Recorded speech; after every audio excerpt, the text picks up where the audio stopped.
Hi, my name is Yetunde and I'm the lead mental health and wellbeing coach at Vitality. So today we're just going to talk about that really important relationship between our physical health and our mental health and how it's heavily intertwined. So whether it's yoga, running, going for a walk, it's long been researched that mental health benefit that comes from physical health and physical activity and our movement. So recent Vitality member data actually showed that those members who exercise up to 3 times a week had a 10% lower risk of developing depression and anxiety. So I'm here with two people who've had first-hand experience with the impact of movement and physical activity on the mind. So we've got Ellie Simmonds and we've got Jonny Wilkinson. And we're just going to be exploring that relationship, how to overcome mental health challenges, how to motivate yourself, and how you look after yourselves in terms of your mental health now as well. So I suppose first question to you, Ellie. What does mental health mean to you? I think mental health is the mind, and I think mental health is looking after that mind in any shape or form, what works for you, what doesn't work for you, just looking after yourself, both mentally, but also that correlates with physically as well. I think mentally for me, looking after myself is having that balanced life, making sure everything is balanced, from making sure work's all okay, whether look at making sure family's okay, friends are okay, having that me time as well, having that time where I can just go in my home and just have time to myself, putting some candles on, putting some good music on and cooking, do things, even cleaning.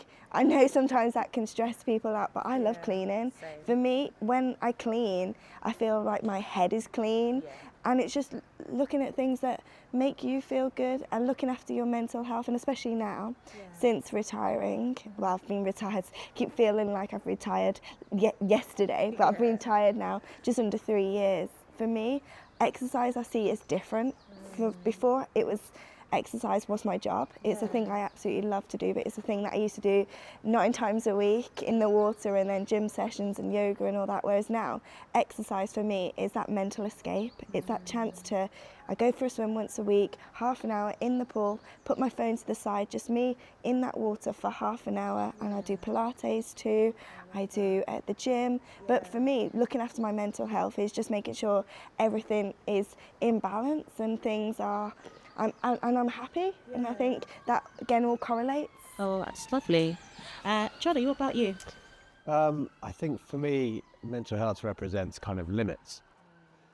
I think deep down, I think we all, on a very deep level, recognise that we are such immense beings, and yet when we come into contact with what is limiting us, I think we feel that stress. And the stronger those limits against what it is we really feel about ourselves and against what we really want in life, I think the more we feel it. And so for me, I think we all experience it, whether it's just a slightly bad mood, whether it's a story in our minds that says, oh, today's going to be like this, that's mental health, whether it's memories we've got of the past which are still hurting, whether it's the imagination of the future which is hurting us. I think we all have that. But just obviously there's a scale where people experience it. But for me, I think challenging those limits, I think when we do experience it, it's an opportunity to go somewhere new.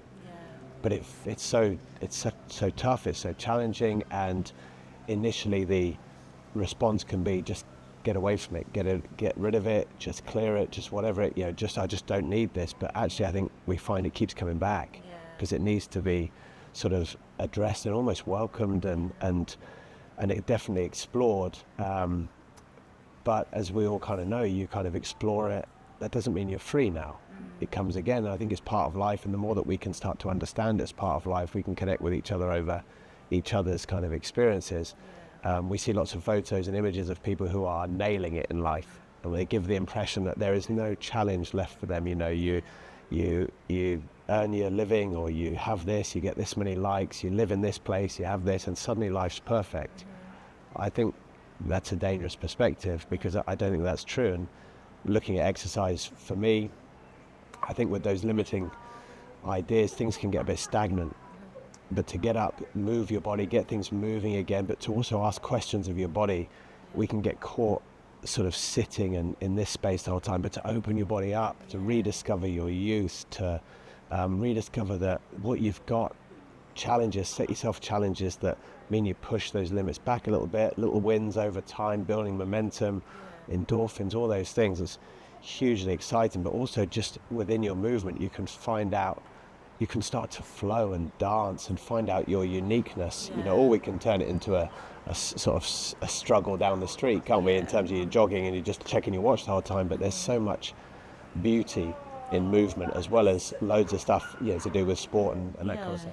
Thanks. I think I really want to touch on that aspect of we all have mental health, as we're all paying attention to it over time through those different experiences that we're having.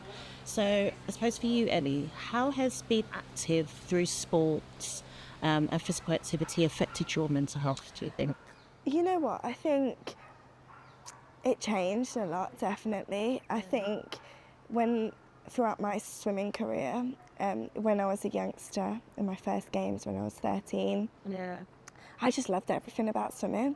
I was going in, being with my friends, getting to travel the world, getting to represent my country, enjoying the Paralympics, enjoying the World Championships. And then as time progressed, the pressure increased on my shoulders, and I saw swimming in a different way. I still loved it, like, not saying anything about that. I still enjoyed everything that came with it, the swimming, the friends, all of that other stuff. But I think I saw it as definitely a job sometimes, you know, and again, now I see it as a way to escape at time. But when I was swimming, it was definitely heightened with pressure, heightened with stress. When races didn't go well, it was sometimes the end of the world. And I think, again, that's because of the pressure that was mounted on my shoulders from not just myself. I think we know, don't we, as athletes, and I don't know if you were in that case, but it's sometimes your worst enemy. You criticise absolutely everything about yourself, and you want to be the best athlete that you can be, but the pressure that you amass is on your shoulders, and it's from majority yourself, even though, yes, it's on your NGB or your sponsors or the public, but it's you that's going out there, and it's you that puts the pressure on. But also as well, you could perceive that pressure on a negative side, but also see it as a positive. And I saw it both stressful, but then I also switched it going into a major competition and used it as an excitement, used it as a thrill, knowing that people were watching me and people were expecting me, and I used it as a motivation. I used it as adrenaline rush, and again, that didn't come naturally. That came with the help of my psychologist, my coach, my support team around around me, addressing all those things that were causing that pressure, but to flip it into a positive. And I think I used to walk out with all that, the crowds and all that, and I used to get a buzz. And yes, half of me was nervous, and half of me was, very, very nervous. I don't want to swear, but I felt like it, you know. But then also I saw it as like just a motivation that these people are here to, willing me to win and willing me to do the best that I can. And no matter what, it's swimming at the end of the day. It's not the end of the world. No. It's, I think, also when races don't go well, and I'm sure you had this, your rational thought is, oh, it's the worst thing ever, all that, but actually you evaluate the race more. I used to sit straight afterwards and be like, team, let's sit down, what didn't go right? Was it something in training? Was it something in the race? Was it mentally? Was it physically? Whereas if a race had gone really, really well, you're just in that awe of success. You're on that high, you're on that buzz, and you don't really evaluate it. So for me, it's just knowing that pressure is a good thing, it's an exciting thing, and using that balancing act and the support around you, and then also just evaluating things and learning from those mistakes. I think not just in sport, but everyday life. I think when things don't go well, we learn from ourselves more and more, and next day we get better. And I think also worrying as well. Like, I think we all have nights when we get a bit stressed and we worry, and then the next day it's not as bad as we thought, you know. But for me, when those worrying times are, I write it on my phone, like I write it on a write down, or even a piece of paper as well, like all the things that I'm worrying about, and know that I can tackle them the next day. But I think it's also just being aware of what we're like. We're all different, we're all individuals, and we all have things that stress us more, worry about more, and using that support team around you is the biggest thing. I quite like that, because you spoke about how the Raw support network actually helped you to fine tune that pressure so that you could use it as a positive, even though you felt the negatives of the pressure as well, even though you were doing something you loved, and there's clearly lots of benefits that come with being so physically active as well, I'm guessing, but there was still that element of it that could be quite difficult in terms of the pressure. Oh yeah, no, exactly. And I'm sure, what was like, how did you cope with that pressure, and especially at that pinnacle moment where you had to kick that ball in that final of the World Cup? It's interesting that I have a different perspective with it now in my life, but at that time definitely you feel that sense of challenge, of vulnerability. There's those equal parts of fear of failure, and then there's the drive to go and do it. But I think the path now that I think is so important is the ability to bring all your intention and all your will, but somehow be at peace with understanding that if it doesn't happen, that's also fine. And some people would say that that's not really going to work in professional sport, because it's that kind of do it at all costs, win at all costs thing that does it, that's ruthless. But I think it's just unsustainable. I think actually the person that can give everything is the one that knows that it's okay, and they're going to be okay when they've laid themselves bare. When you're constantly holding on to something, the need to be safe or whatever, because you're never going to be able to fully give. But if you know that, you know what, I've failed many times, I'm still here. I've won many times, it didn't save anything. I'm still searching. So you understand that, to realize it's kind of a game. But you mentioned about pressure and putting that on yourself.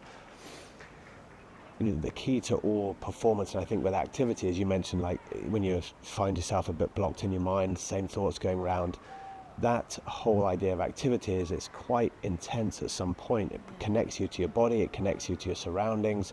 It's not really enough space or time in what you're doing to be thinking about it. Or if you do find that you do connect to your body, you start to think differently. It shifts your energy. And it's more or less like living in the moment a bit more. And when you live in the moment, there can be no pressure, because pressure is a future consequence. And if you are living fully in the moment, there is no such thing as future and past. So you cannot experience pressure when you're fully engaged. You experience it when you're not fully engaging, you're half engaging and half thinking. So the key is, if you don't want pressure, is let yourself go and just do what you're doing fully. And when someone says, I know, but, you say, but the but is, has worrying about something ever helped anyone with that thing? So we make a justification for not living in the moment. And that requires a huge amount of trust when your habit has been, as mine was, to constantly need to try and cover those guarantees. Okay, if this happens, I'll do this. If this happens, now I feel safe enough, I'll go. But you never go. What requires is trust enough to say, you know what, if I feel passion for this, then there's something in it for me. And I know that the answer isn't just winning everything, because it doesn't fulfill me. But actually fully engaging in something, giving your all and committing, it does fulfill. In that moment, there's nothing else you need. And that's what I found out about my kicking, as you mentioned. I could kick a ball through in a game and everyone's watching, and it's all about getting it through. But now I kick a ball when no one's watching, and I realise why I kick a ball. Because it is my passion, it's my joy, and when I'm doing it, I realise there's nothing else I need in the world. But it becomes about succeeding, and then you talk about pressure and expectation, but you realise at the heart of it is something you're born to do. And exercise, I think, and those things can bring you out of that space of future and past, and actually bring you to understand, just connect to what's here and now, your feet in the floor, your hands on the rowing machine, whatever it is, you're lifting the weights, feeling your body moving. It just simplifies a lot of things, and in a way brings you closer, I think, to the truth than your mind does. And it's how you actually get those benefits, isn't it? When your mind is connected with what's going on in the present and in your body, is actually how you get that benefit from that movement. So, Jonny, you've been a key supporter and advocate for mental health. Could you tell us a little bit more about your experience with your own mental health over the years? I think my understanding of my own mental health is that I come into this world with many things to work out. Yeah. And throughout my life, I've picked up many things which form part of how I do things and what I do, but I also need to work those out as well. The idea behind my mental health is to find out what I'm really capable of, to find out who I really am, and to connect with the life around me as one. And with each challenge that comes a pointer to something which is in the way, and it hurts, and you want to save that thing that's in the way. You know, it points you want to be the one that wins everything. So when you lose, you can't stand it, but you realize that idea that I need to be the one that wins everything is what's in the way of you connecting. And so my mental health for me has always been to do with ironing out a lot of things. And what has been my experience in this world is a huge amount of fear, not rational fear in terms of, oh, if this happens, this will happen, but from a young age, just fear. And that has constructed me in a certain way, which played itself out in my sporting career and played itself out in my personality. And in some ways, it's been helpful in society to win. But health-wise, it's been destructive. And what I've sort of understood is that every time I meet that challenge, it's my opportunity to open up to somewhere I've never been and work some of this out, or to reinforce what's there and just conquer the challenge. So I think mental health for me has been about, because I've always been ramped up in that fear sense, it's been a lot about relaxing into my challenge, which is the hardest thing to do. When a challenge comes and you see it as that dreadful fear or anxiety, you just want to eat it, get rid of it, so you can stay as you are. Whereas for me, relaxing into challenge is the biggest thing you can do. You know, when you're threatened and you sit there and you say, this is okay. And when you see someone knocking at your door, to use the metaphor, who looks dangerous, and you're like, I need to invite them in. That's what it takes, because you see these thoughts as dangerous. But the more you keep them outside the door, the more they'll remain dangerous. But what happens when you let them in and you get close to them and you have to explore them and realize that that within that shadow is the gift you've been looking for. But until you bring the shadow close enough, you'll never see the gift. And while it stays over there, it's always going to look dark, and it's always going to be something you're running from. So that's been my version of mental health. But I've come to understand lots and lots about balancing those different energies of what you want in life, but also the piece of who you really are. And balancing those has been hugely, interesting to me. No. Well, it's intertwined, isn't it? I guess that's what we're here to talk about.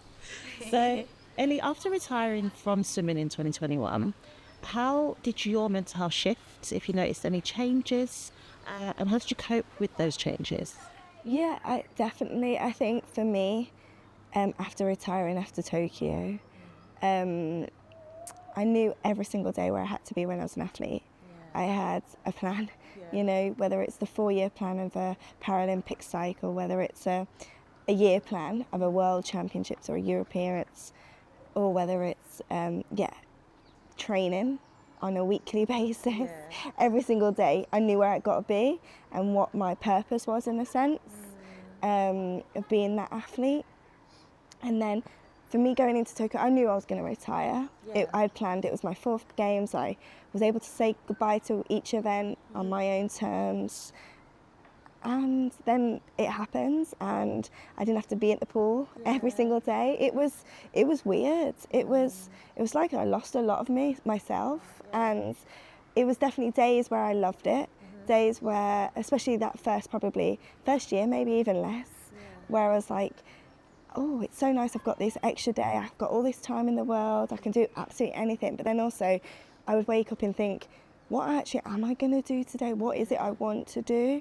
So it was very tough, and very having to figure myself out again and figure out what I wanted to do, what I enjoyed doing. It was trying lots of things, working, doing jobs, trying a variety of different things. But then I've nailed that. I've got over it. I've definitely got over those highs and lows, and it's definitely I still have those low days.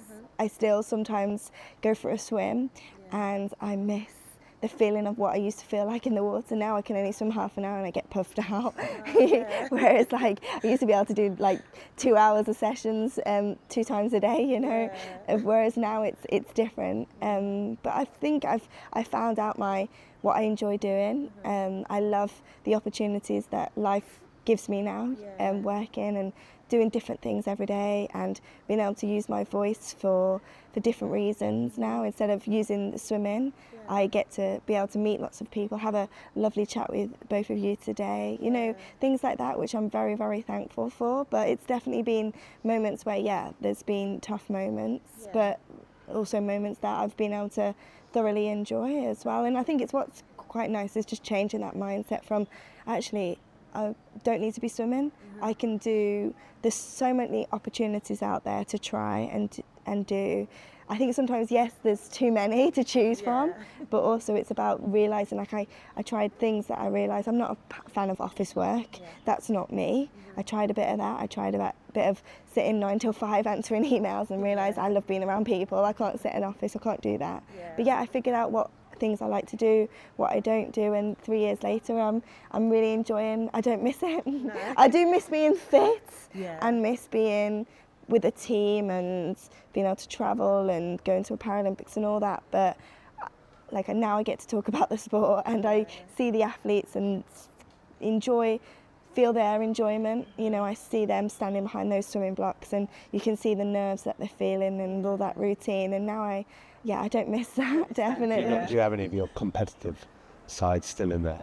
Sometimes, definitely. Sometimes that competitive side does come out in different ways now, you know. You know what, I think, and I don't know about yourself, Jonny, but I think we were born competitive in a way. Not born it, but we are competitive, you know, that's in our nature because we've done it for so many years. Do you find your competitiveness comes out? Yeah, I think so, yeah. It's funny, I'm interested in the journey of just kind of coming to ease with who you are right now. It's quite interesting. It's an interesting journey. I think there's a recognition of what's relevant at the time and what's not so relevant now. Like you said, for you to be, I would say watching someone else swim, and that urge comes in to be like, but you're kind of like, the worst thing I could do is go back on the field because it's not relevant to me. I'm not trained for it. It's just not there, and letting that go so I can find out what's relevant to me now is really important. Otherwise you can end up kind of living that old version, or that old version of you kind of lives for you. Or live through the past and resentfulness as well. But I want to learn from that actually, because you've touched on it a little bit, but Jonny, is there any particular activity that you do now that supports your mental well-being?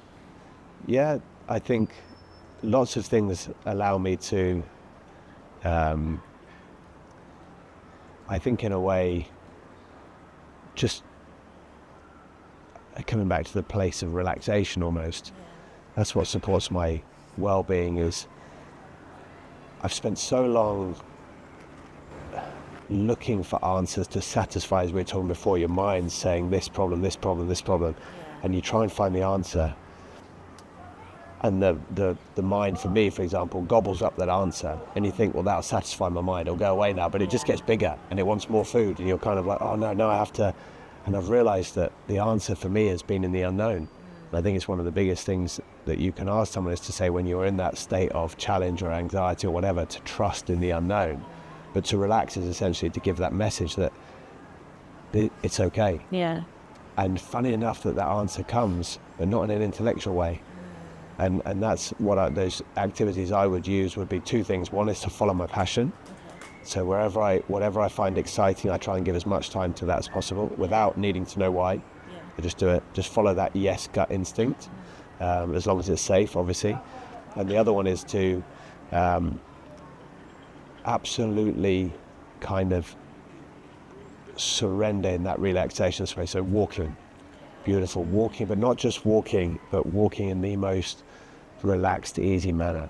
Everything that goes against that survival idea. When you're struggling, you find yourself hurrying everywhere. You find yourself tense, you find yourself sort of bent over, you find yourself kind of staring at the floor, you find your mouth, teeth gritting. And it's almost to just reverse all of those. So to stand up straight, to let your shoulders drop so much that your arms never stop swinging, and to loosen your facial expression, and to breathe in almost like in a sigh, whereas when you're stressed, you're panting. So almost to breathe in a sigh. So all of these things, activities, whether it be breathing, whether it be relaxation, you mentioned things like yoga or meditation, they're really important to me, but so is also following my passion. Yeah. So I go out there and I sort of kick balls at still kick balls through posts, and I know that when I follow my passion, it will challenge me. So when my passion is I want to be really good at kicking balls through a post. So when you miss, I get the challenge, and then I say, oh, no, let's relax, and then I follow my passion again, and then I relax, and I find that opens up my world. Yeah. So and when I meet people and you sort of find yourself reacting in that kind of, oh gosh, if you can catch it with awareness, and then you can accept and relax, then you find a new opportunity. That's been my I guess, not processes so much, but my exploration has been to do that. But it requires that idea, to move away from that idea that suddenly you're going to work this out, but more to trust that it's not yours to work out, it's yours to just follow, engage and relax, and the answers will come in a funny way. Yes. Yeah. You kind of answered my next question slightly, so I'm going to throw it to Ellie. So making changes to our lives can be scary. What advice would you give someone who's trying to incorporate more movement or physical activity into their daily routine? Yeah, I think trying something new is always scary, isn't it? I think, like Jonny, you mentioned it, I think we're sometimes so used to being in our comfort zone that trying new things is quite daunting, quite scary. But for me, I think I go with a friend, and especially movement or doing any form of exercise, or even walking with a friend, even just, it's catching up, it's joyful, it's making you happy, but doing it with them. So I think having a chance to go and try something new, but bringing a friend along, so you've got that moral support, and you're not seeing it as exercise or movement, you're seeing it as a social chance to catch up with them and try something new, and then if you like it, then you can keep doing it and keep trying it. But I think there's so many different aspects of movement, so many different things of doing exercise, from underwater hockey to dancing to playing golf. I've heard of that, underwater hockey. Yeah, well, I was trying to think of something like so different, because there is there's so many different sports and different activities and different ways of moving out there, that you've got to find the right one, and that comes with trial, doesn't it? Coming out and going out and trying lots of different things, but also bringing a friend, because then you can have a bit of a laugh too. I love it, going dancing with my family, or the other week we did I keep wanting to say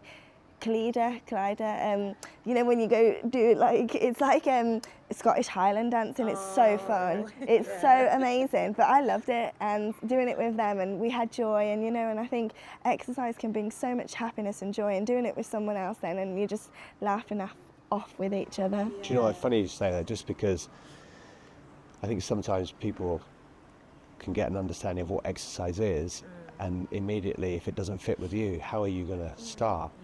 But even if you're walking home from the shops carrying 2 bags of shopping, you're doing exercise. So we're doing exercise all our lives, but unless we're in gym kit, we think, oh, that's not it. But you get in and out of your car, that's exercise.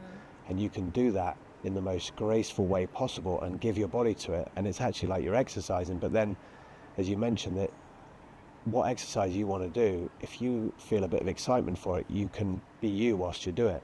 But when someone says this is how it has to be, you're almost like, I have to be someone else to do this, and it won't last. My brother sort of says, in this fitness industry, the best exercise program for anyone is the one they'll do.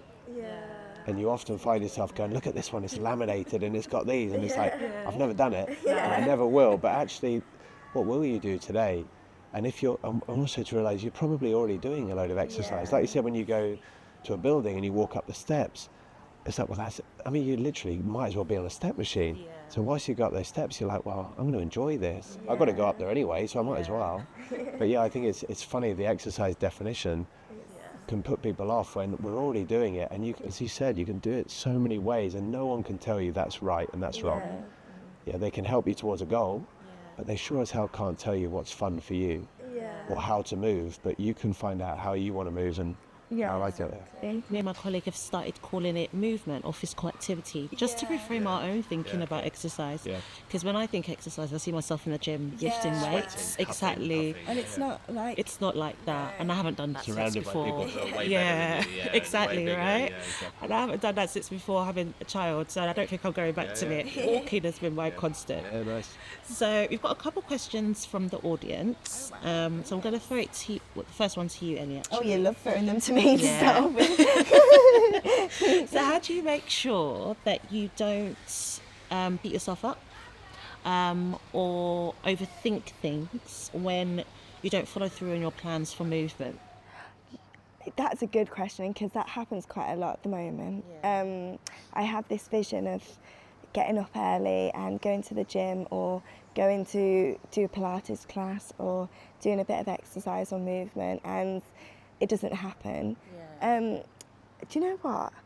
Now I don't beat myself up.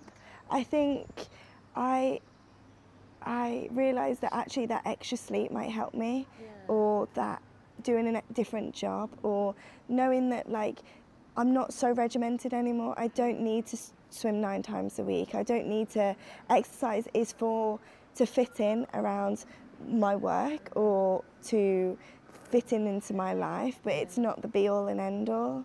And it's not the end of the world. And yes, I feel amazing when I go. I feel really good when I do some sort of exercise, but not to beat myself up. I think just naturally changing that mentality of myself and thinking that, if I get 3 sessions in a week, 3 exercise sessions in, that's good. If I can only get 2, that's fine. But also, I think, and I don't know if you found it, but your body changes. I've learnt now not to compare my body to how it used to be when I was a full-time athlete, to now thinking my body is great in whatever shape or size it is, and it doesn't need to be stick thin, full of muscle. Now it's if I'm happy both inside my heart and in my head and with my friends and family, and we're treating ourselves, and we're enjoying some nice food, that's my happiness. It's not, and being maybe a bit heavier than what I used to be. Well, I am, but that's okay. Like, I don't compare myself, and that's changed with growth. It's changed with being older. It's changed with the perception of not comparing yourself to other people. I still do. I think it's natural, with the heightened of society and heightened of social media. It's a thing I think we all do, is compare ourselves, but it's still, with body-wise, I just try and think that I am my own person, and whatever shape and size I am, it's not going to change who I am. Yeah, exactly. I love that. That self-acceptance is really important. And you said something earlier on that I was like, yep, I'm with you on that. We all need a bit extra sleep sometimes. Yeah, we do. I think we all feel good, don't we, off a good amount of sleep, or even just, treating ourselves to food with going out with friends, and that makes you happy as well. So I think it's fine not beating yourself up, but finding what makes you happy, whether it's, because I think some people love doing exercise, which I do, or whether it's going out for a walk like Jonny enjoys, or whether it's dancing. I'm trying to think of all the things that you could do with your friends, but it's just every single person has something that they enjoy, and it's about finding that. Yeah, spot on. What about you, Jonny? What to me, I think you mentioned about doing things with friends. I think it's really awesome. You do something new. I think that's powerful. And when you take friends along, especially those where you really feel supported, I think you're more willing to go anywhere. Yeah. But I think when the voice inside your mind becomes your ideal teammate, you can go and do everything with that friend. Yeah. And recognizing that you can have that perfect friend with you wherever you go is a really exciting thought. So that ideal teammate, I find in friendship, is consistency, constant support, constant being there, constant recognition of listening to you and what you need, and then responding according to those needs. And that's different to a voice that has already worked out what's good and bad for you, and that voice is just coming from what you've done before. Exactly. And so when you start listening to it, it's going to keep talking to you, but the ability to say stop, as you said, no, I'm doing this instead, and you challenge it to say, my boundary is I'm not living through anger and fear anymore. I'm not going to be coerced into living a certain life by anger and fear. Oh, if you don't do this, this will happen, and this will happen, or you should be doing this, or you shouldn't have done that because of this. These things are unsustainable, and also it comes from the idea that your mind must have the answer. You're kind of like, well, I'm sorry, but who says you've got the answer? Like right here and now, I have this opportunity, and that voice needs to get in line with me and help me explore this opportunity, not help me go back to where I've been. But then you can, it's amazing. Imagine when you go to somewhere new and you feel that sense of, oh gosh, I feel a bit awkward, but your mind says, we're all good here. Relax, you're fine, you're great. Just take every step. Your mind says that instead of, oh my gosh, that person's looking at you. Oh, they're looking funny at you. Oh, you've ruined it. Now you better go. Oh my gosh, you'll never live this down. You're kind of like, what's that? But you can challenge it enough by being present and saying, I'm going to sit in this vulnerability. And even while you're shouting at me, I'm going to choose to sit here anyway and let this be the truth and not you. And then after a while, that relationship changes and the mind sort of goes, I quite like your style. Let's do this together. Get on board with you, challenging that inner critic. Definitely, yeah, absolutely. Okay, last question. Is there anything in terms of tips that you would share with our audience, I'll throw it to Jonny first, about the power of movement on our minds? I think, you've mentioned it a couple of times. My big one would be something like also understanding it's not what you do, it's how you do it. And I think that biggest example for me in that, because I grew up this way, is in dancing. I would never dance when I was younger. Because I'd be like, it's certain this is how you do it, I'm terrible at it. But to recognise that actually there is no right and wrong to any of your movement, but it takes, once you relax and just go, stuff starts revealing itself. And you're kind of like, I can move. I move to my tune and I move. And I think this is the understanding around all of it, is that movement's brilliant, but it should be your movement. And every movement has the ability to be a revelation, just like a dance. But if you say, I've danced to this song and I did a great dance, and now every time that song comes on, I do this dance. How quickly would you get bored of it? And then your favourite song is gone, and you're like, but every time you go, right, this is me today, brand new, I'm going to relax, I'm going to start to move, and then I'm going to start to follow it, and then you're like, every day. And that, for me, is a representation of what every day can be. The morning you start, you say, right, this is me today, this is how I want to move, I'm going to move with it. This is what comes to me from the outside, I'm going to respond to it within my movement, and I'm going to just stay in that space. Now, it's not tiring. No one sort of goes, I'm so tired of doing this beautiful dance. And I think that idea can be a beautiful sort of metaphor for what you do in your life, but it's not always what you do. What you do is not going to sort it, but how you do it could be the difference, can just reveal so much. But that will take challenges. But for me, definitely, going out there and having a walk, but walking fully present, fully as you, and just allowing things to unfold, is a much, I think, more powerful way of living life, and I think it's going to open up many more doors than it closes. Yeah, I quite like that. So I've always considered myself not a very good dancer. I bet you so are. You've changed my mind. It's how you move. There's no right or wrong. There is no right. It's your art. It's your art. It's your uniqueness. Absolutely. Whether it's just a two-step or it's just about feeling that music. But it's amazing when you do properly let go and you're willing for it to look as silly as what it may look like according to society's values. If you go there, you'll find something that goes, oh my gosh. But you can't get there, like I said, by doing the correct thing and the correct thing and the correct thing. It's like, you've got to go somewhere a bit where you've never been. Otherwise, it won't open. We're going to have a dance after this. Off camera. Off camera. I'm more than happy to join into. Ellie, what about you? Any tips that you'd like to share with our audience on the power of movement and our minds? Again, I think using people and using that support system, or reaching out. I think don't be afraid to grab a coffee with a friend and talk about what's going on at the moment, talk about your mind, talking about your thoughts and feelings. Because I think when you're speaking with someone else about it, I find on a personal level, like, it just comes off my shoulders, it just unleashes, and it just helps me so much. So I think definitely having it could be anyone, you know, like I remember when I went travelling, I was sitting at a coffee shop on my own, and the lady sitting next to me was on her own too. She was an American, and we ended up chatting for hours, and she was talking about her life and her struggles, and her son was in prison and all that type of stuff. And I think I was more than happy to chat to her, and I hope that it helped her and it helps me. And I think just not being afraid to talk, and I think because everyone, yes, I think we sometimes are so fast paced, but actually sitting and stopping and talking to each other and talking to strangers is so wonderful, like smiling to people, you know. And again, even just enjoying this weather, the simple things, you know. I think it's really nice now that we're getting into those days where it's like lighter, longer, you know, in the morning, in the evening. And I find like when I wake up and see a bit of sun and wake up at 6 o'clock and the sun's out, it makes me feel so happy. So sometimes it's the simple things to enjoy, and like even like affirmations.